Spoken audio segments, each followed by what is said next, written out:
دیکھا آپ نے اے مخاطب ان لوگوں کی طرف جنہوں نے تبدیل کر دیا اللہ کی نعمت کو از روئے ناشکری و کفر کے، اور اتار لیا انہوں نے اپنی قوم کو ہلاکت اور تباہی کے گھر میں، جو جہنم ہے داخل ہوں گے وہ اس میں، اور وہ برا ٹھکانہ ہے۔ اور بنا دیے انہوں نے اللہ کے لیے بھائیوال اور سانجھی، تاکہ گمراہ کریں وہ اس اللہ کے راستے سے۔ بس آپ ان کو فرما دیجئے مزے اڑا لو، بس بے شک تمہارا ٹھکانہ جہنم کی آگ ہے۔ سورہ ابراہیم کی آیت نمبر 28، 29 اور 30 یہ تین آپ حضرات کے سامنے پڑھی اور ترجمہ کیا ہے۔ کافروں کے جو بڑے تھے، سردار تھے، وڈیرے تھے، سربراہ تھے قوم کے، وہ چونکہ گمراہ تھے تو اس گمراہی کی وجہ سے انہوں نے اللہ کی نعمت یعنی حضور صلی اللہ علیہ وسلم کو، اور اللہ کی نعمت یعنی قرآن مجید کو، قرآن اور صاحب قرآن، ان دونوں نعمتوں کی قدر کرنے کے بجائے ان دونوں کی ناقدری کی، ان کا شکر کرنے کے بجائے ان کی ناشکری کی، ان کو ماننے کے بجائے ان کا انکار کیا، ان کو ماننے کے بجائے ان کا انکار کیا، یہ ان کا حال تھا، ناشکری کی، ناقدری کی اور انکار کیا۔ تو اللہ نے اس کو فرمایا کہ انہوں نے اللہ کی نعمت کو بدل دیا، کہ اللہ کی نعمت تھی قدردانی کے لیے، انہوں نے ناقدری کی، وہ تھی ماننے کے لیے، انہوں نے انکار کیا، وہ نعمت تھی اس کو مانتے اور اس کو اپناتے، اس پر ایمان لاتے، اس کی اتباع کرتے، لیکن انہوں نے الٹا کام کیا، اور نتیجہ کیا نکلا کہ اپنی قوم سمیت خود تباہی اور بربادی کے گھر یعنی جہنم میں داخل ہوئے، اور وہ بہت برا ٹھکانہ ہے۔ اور انہوں نے اللہ کے سانجھی اور بھائیوال بنا دیے، حالانکہ وہ ابراہیم علیہ السلام کی اولاد اور خاندان میں سے تھے۔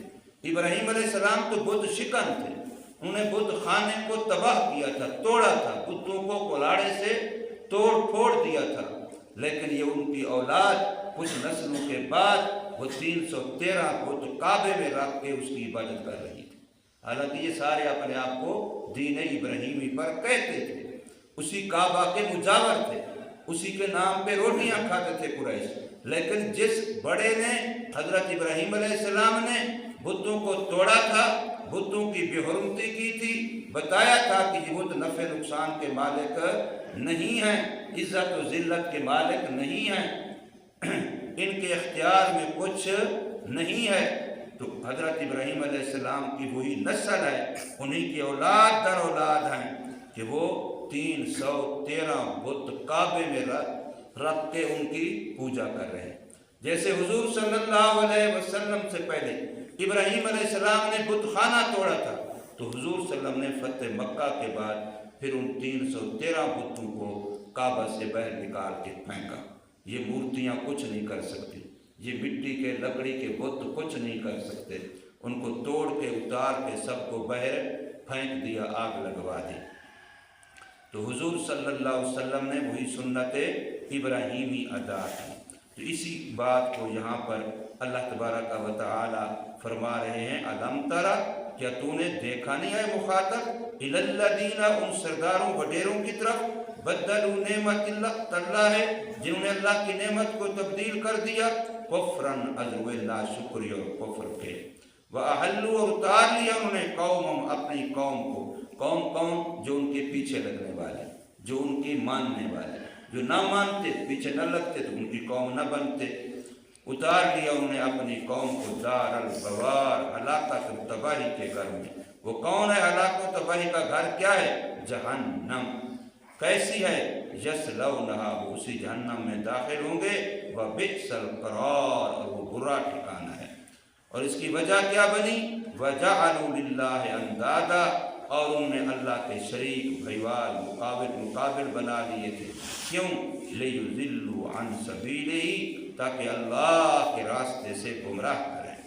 تو ان کو کہہ دیجئے تمتعوا، دنیا کی چند روزہ زندگی مزے اڑا لو، اس میں منمانی کر لو، آگے جہنم کی آگ ہے۔ تو فرمایا ان کو کہہ دیجئے تمتعوا، نفع اٹھا لو، مزے اڑا لو، فإن مصیرکم، بس بے شک تمہارا لوٹنا، تمہارا ٹھکانہ، إلی النار، جہنم کی آگ کی طرف ہے۔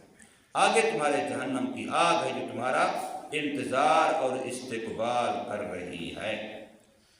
اللہ تبارک و تعالی ہمیں سمجھ نصیب فرمائے، اور اللہ پاک کا شکر ادا کریں کہ اللہ نے ہمیں بڑے وہ نصیب فرمائے ہیں، ہمارے اکابرین، ہمارے بزرگ جن کے ہم نام لیوا ہیں، جن کے ہم متبعین ہیں، کہ وہ الحمدللہ ہدایت کا چراغ۔ صحابہ کرام ہمارے آئیڈیل ہیں، ہم حضور صلی اللہ علیہ وسلم کے صحابہ کو فالو کرتے ہیں، ہم حضور صلی اللہ علیہ وسلم کے صحابہ کو اپنا نمونہ بناتے ہیں۔ تو ان میں سے ایک ایک صحابی کی طرف سے گارنٹی ہے کہ الصحابی کالنجوم بأیہ مقتدیتم اہتدیتم۔ اسی طریقے سے ہم تابعین، تبع تابعین، ائمہ مجتہدین، محدثین، مفسرین، ہمارے اکابرین علماء دیوبند، یہ ایک ایک ایسا ہدایت کا چراغ ہے کہ الحمدللہ ہمیں ان کی سیرت پر، ہمیں ان کے کردار پر، ان کی مجاہدانہ زندگی پر، اسلام اور دین کے لیے ان کی قربانیوں پر ہمیں فخر ہے۔ اللہ تبارک و تعالی ہمیں اسی راستے پر قائم رکھے، اور اللہ ہمیں استقامت نصیب فرمائے۔